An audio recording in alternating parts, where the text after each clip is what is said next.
And if anything, if you look at the art world in the last decade or so, with the rise of a whole wave of video contemporary art, editing now has become its own art form. And what I'm looking at here today is applying the idea of DJ technique and sampling to cinema. As how do we update the notion of, say for example, what Joseph Beuys would call a social sculpture. So we're looking at the idea here of an artist being able to compile a series of moments and then make a collage out of that. In the same way a DJ would then compile records and make a track out of it. So what I'm hoping that everybody kind of gets into is that the idea here is that you're looking at what the theorist Nicolas Bourriat would call post-production, or the idea of the artist as shareware. This is what I was saying earlier. But my current batch of projects, I was just showing you the Marcel Duchamp at LA's Museum of Contemporary Art. The next couple ones are all going to be focusing on how do we think about these issues in terms of density. And let me get into that part of the lecture. So, say for example, at the moment, my current film that's touring is Rebirth of a Nation. And what I've done is try and figure out some ways to remix one of the earlier films that really was dealing with how to think about telling multiple stories at the same time. And Griffiths made this film in 1915, and it was one of the first films to make over $1 million, which back in that era was actually quite a bit of money. But they even invented the term blockbuster, for example, because the lines to actually see the film were around the block. So for my gallery show at Paula Cooper Gallery, which is what launched the film, I had a whole series of posters and elements of the film remixed, and then allowed elements of it online as well for people to remix under what Lawrence Lessig would call the open source code, or Creative Commons license. The posters that went with the show were reappropriations of various earlier film posters. So whenever I make a project, I do different versions and multiples. So, say for example, you can think about the way layering in Photoshop is the same kind of process as what Méliès was doing back in literally 1896. But of course, these aren't animated. So the idea here is looking at how software has absorbed the machinery of production of these earlier eras. So we're looking at dematerialization. So from the handheld camera that was, remember those little still moments I was pointing out in Méliès? For me, these kinds of still moments are now vector layers, what they call vector maps, and thinking about all the different versions that can be made, literally, is where you start with animation. So, say for example, if we leap from there to here,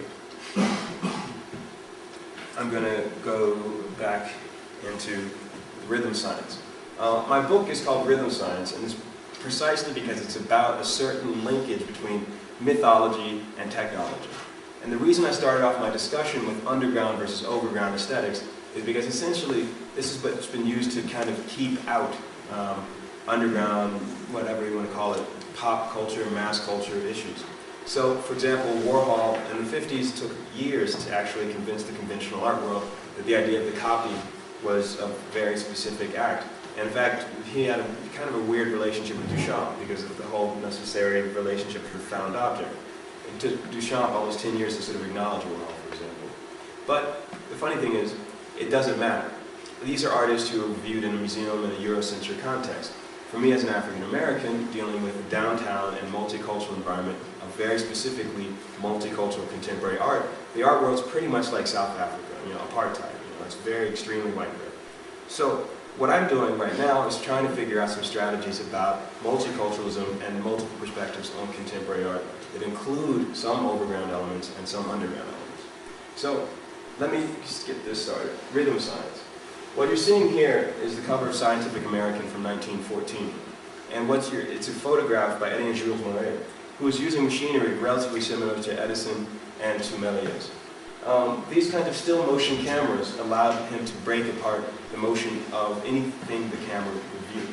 So you can essentially think of this as a visual sampler. And when I sample a track or a beat from a song, what I'm doing is breaking that apart as well in the same way. So, say for example, a sequence of movement would be broken into all these kind of movements here. But the funny thing is, if you pull them out of context, you can easily reconfigure, like what Méliès was doing with his own head, the sequence of the motions. So, each of these is a discrete moment. And what Méliès called actualités were these kinds of scene moments. But with Griffith, later on, he was able to create literally an entire mythology The film Birth of a Nation was used as a Ku Klux Klan recruitment device, actually, and they play at Klan recruitment rallies and burn crosses. So, from Scientific American to the Ku Klux Klan. To make a long story short, what we're seeing here is the science of the sequence and pulling together elements to create an entire environment. Now, I'm going to shift from there to this idea of database aesthetics. Because whenever you make a film or make a track, at this point you're dealing with density of information. Behind me, for example, if you look at a gigabyte, which is about, a short scale billion decimal equivalent, you can see it's basically 10 to the 9th power. A megabyte is 10 to the 6th power. Sorry about the resolution. It's a little. Can everybody see the numbers here? Yeah. But what we're looking at, say for example, your average iPod these days has a 20 gigabyte memory. To make a film or to play a DVD, DVD is usually between 5 and 7 gigabytes. To render a DVD file after you've made a film, for example, because of the sheer volume of numbers the computer has to crunch, it sometimes takes even a week. I remember it took The Matrix, almost every scene they rendered, remember the bullets flying or the guys flying in the air, those had to be rendered individually because of the sheer volume of what they call vector maps. And again, the layers of animation that were going on took up so much memory that they had to figure out ways to kind of compress them. So what we're looking at is database aesthetics as playing with compression, thinking about how to fit as much information into as small a space as possible. So to me, the idea here is looking at art of large numbers now on the verge of the invisible, and thinking about how to relate that to urban youth culture. And that's why I was playing you the Marcel Duchamp quote where he says, art is now based on pure intuition. But this is kind of an intuitive mathematics. For example, you don't need to be a physicist to know gigabyte versus megabyte if you're buying an iPod, for example. You probably want a lot of gigabytes, right? But the funny thing is your average person doesn't necessarily engage how these kinds of functions of memory operate. They're just looking at it as a consumer. So for me as an artist, when I kind of go and dig into these kind of issues, I'm always having to deal with memory. And the pun, of course, is that, say for example, the reason I gave you guys all those different mixed CDs is that everyone is going to leave here with a different memory. But, of course, you have to listen to it and activate it. So let me play you a bootleg example of some of the stuff I'm talking about. And the funny thing is that these are all clips that I use for my lectures, but for my concerts I have different stuff. So.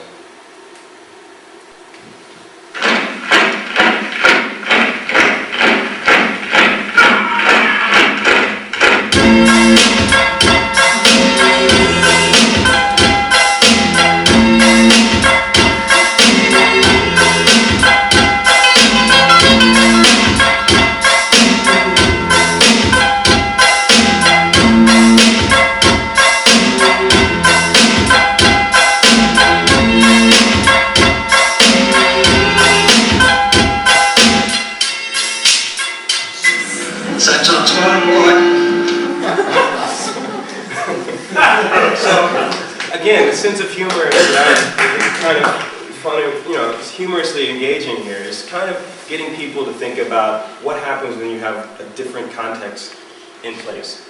And the funny thing about DJing is that you're always moving between contexts.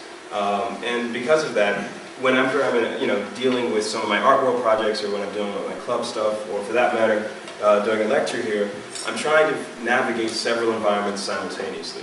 And the issue is, how do we think about this as theater?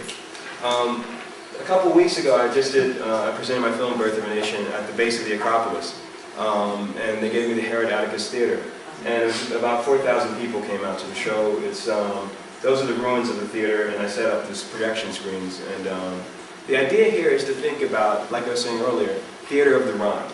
But it's not necessarily about the grammar of a voice, but the grammar of the information being projected, or for that matter, being composed. So we're looking at database aesthetics as a collision between ancient and modern. Like I said before, the idea here is, for example, the phrase that I always kind of riff on with this is William Gibson's phrase where he says, the future is already here, it's just unevenly distributed.